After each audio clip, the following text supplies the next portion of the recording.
ನಮಸ್ಕಾರ ಪುನಃ ಕನ್ನಡ ಮಂದಿ, welcome back to my YouTube channel Diya in Pune. ಬಹಳ ದಿನದ ನಂತರ ಒಂದು ವ್ಲಾಗ್ ಮಾಡ್ತಾ ಇದ್ದೀನಿ. ನಾವು ಹೋಗಿದ್ದು ಒಂದು ರಾಘವೇಂದ್ರ ಸ್ವಾಮಿ ಟೆಂಪಲ್ಗೆ.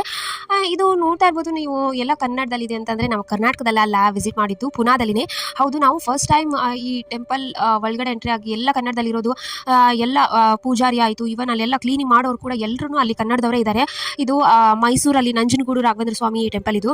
ಸೊ ಮೈಸೂರವರೇ ಹೆಚ್ಚಾಗಿ ಇರೋದ್ರಿಂದ ಇಲ್ಲಿ ಎಲ್ಲರೂ ಕನ್ನಡದವರೇ ಮಾತಾಡ್ತಾರೆ. ನನಗಂತೂ ಪುನಾದಲ್ಲಿನೇ ಗುಡಿಗೆ ಹೋಗಿದ್ದೀನಿ ಅಂತ ಅನಿಸ್ಲೇ ಇಲ್ಲ. ಅಷ್ಟೊಂದು ಚೆನ್ನಾಗಿದೆ, ಒಳಗಡೆನೂ ಎಲ್ಲರೂ ಕನ್ನಡದಲ್ಲೇ ಮಾತಾಡ್ತಾರೆ.